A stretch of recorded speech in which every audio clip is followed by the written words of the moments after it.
ይሄን ቪዲዮ ላሰማችሁ አንዴ እቺን ቪዲዮ ሰምተን እንመለስ። ፈጣሪ ከእንደዚህ አይነት ውርደት ይጠብቃችሁ። ኢየሱስ ክርስቶስ በልቷል፣ ጠጥቷል፣ እንደ ሰው ልጆች የሰው ልጅ ያደረገውን ነገር ሁሉ አርግቷል። ይሄን ሁሉ ግን ያደረገው እናንተን ሁላችሁም ስለሚወዳችሁ ነው። እናንተ ሁላችሁም ኃጢአተኞች ናችሁ። እናንተ ሁሉ የሰው ልጅ ሁሉ ኃጢአተኛ ነው። ለማን ተላከው? ኢየሱስ ለማን ተላከው? ለሰው ዘር ሁሉ ነው የተላከው። ለጠፉት ለእስራኤል በጎች በቀር አልተላኩም ይላል። ይኸው እዛ ጋር የሚልበትን ይኸው ኮንቴክስቱን እንረዳ። ኮንቴክስቱን እንረዳ። አንተንም ተሰደው ኢየሱስን ወይስ ራሱን ነው የምንረዳው? አይደለም። ይኸው መሲሁ እኮ እንደሚመጣ እኮ እስራኤላውያን ህዝቦች በትክክል ያውቃሉ። እስራኤሎች የተላኩትም ለእስራኤል የተላከውም ለእስራኤል ነው። ለበጉት ለጠፉት በጎች በቀን ተላኩ አይደል? እሺ አቋ አዳምጠኛ። ይኸው መጀመሪያ አሁን ለምሳሌ አዳምና ሔዋን በነበረበት ያንን ዛፍ ተበሉ በኋላ ከገነት ከተባረሩ በኋላ ምን አለ? እስቲ መጽሐፍ ቅዱስ የምታም ከሆነ ይሄን ጮህ ብላም ሰምባላ ባጋ እውነቴን ነው። አንብባት እንጋ ይጮህ ብላም ያስበላሽ አንዴ ብርታ አንብቦ እሺ ምን ጮህ ብላም እሺ ወዲ ዘጋጊ አንብቦ እሺ አንብቦ እሺ ቆላው አይደለም አንብቦ ወሰራቱ ታቋላ ማረኛ እሺ ቆላው አይደለም ነው ቆላው ነው አንብቦ ይሄ ምን አይነት እንትን ነው አንብቦ መጽሐፍ ቅዱስ ነው አንዴ ወዳሳ አረገበቱ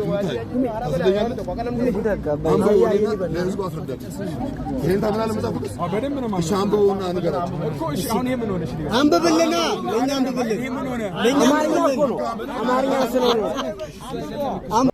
ኦኬ ይሄን ያክል ከሰማነው ይበቃናል። የተወሰነ ነገር ልበላችሁ። በመጀመሪያ ደረጃ ቪዲዮን ሼር፣ ኮፒ ሊንክ፣ ሪፖስት ማድረጉን ለእናንተ አትችዋለሁ።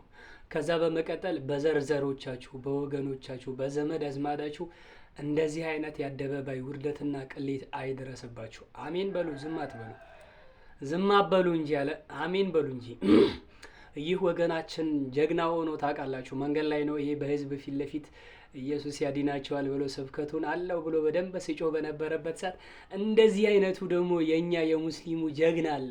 ጭንቅላት እያለው ግን እንደ ውሻ የማይጮህ በደንብ መናገር እየቻሉ ነገር ግን በዝምታ የሚያልፉ እንደ አንበሳ አንዴ ሲናገሩ ግን ዓለምን የሚያስደምሙ የሆኑ በጣም ጀግኖች ወንድሞች አሉንና በደንብ ሲጮህ ስለ ኢየሱስ ሲያስረዳ ኢየሱስ እኮ ለእናንተን ለማዳን ብሎ እንደናንተ በልቶ ጠጥቷል፣ እናንተ የምታረጉትን ነገር ሁሉ አድርጓል። እሺ ጋሽ ፓስተሩ ሰሙትና ኦኬ እሱንም እኮ የተላከው እሱንም ያደረገው ለኛ አይደለም ለበኒ እስራኤል ነው ብሎ ምላሽ መለሰለት።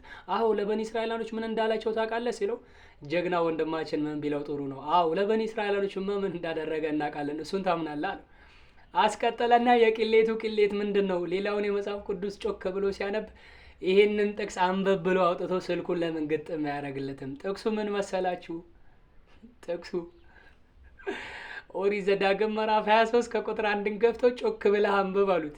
ጀለስ እንዴት አድርጎ ያንብብ? እንደዚህ ያይና ቆላው አላለም። ቆላ ከሰበረ አንተ እኔ ጀለስ ለማንበብ ፈርቶ ቆላው ነው የሚለው አይደል አላለም። ከዛ በኋላ እንደገና አይልም አንብብ አማርኛ አይደለ በደንብ አድርጋ አንብብ ምናምን አሉት። ምን ብል ጥሩ ነው ጀለስ? ለምን እንደፈለከው ንገረኝ አላነብም። ለምን እንደፈለከው ንገረኝ ለምን ምን ጮክ ብለህ አንብብ አላነብም። ወላሂ መጨረሻ ላይ ቪዲዮ ሲረዝም በተክቢራ ነው የሸኙት። እና አንዳንዴ ብዙ ተናጋሪ አትሁን እንጂ ማወቅ ዝምተኛ መሆን በጣም ጀግንነት ነው። በነገራችን ላይ እሱ እንደ ጮህ አልጮህበትም።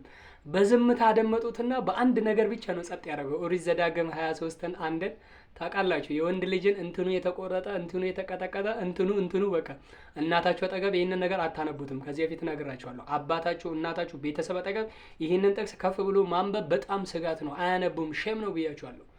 እና እንደዚህ ሲያደርግ በጣም ነው የገረመኝና ለማንኛውም ልካችሁን ይወቁ ባይነኝ። ሰላም አለይኩም።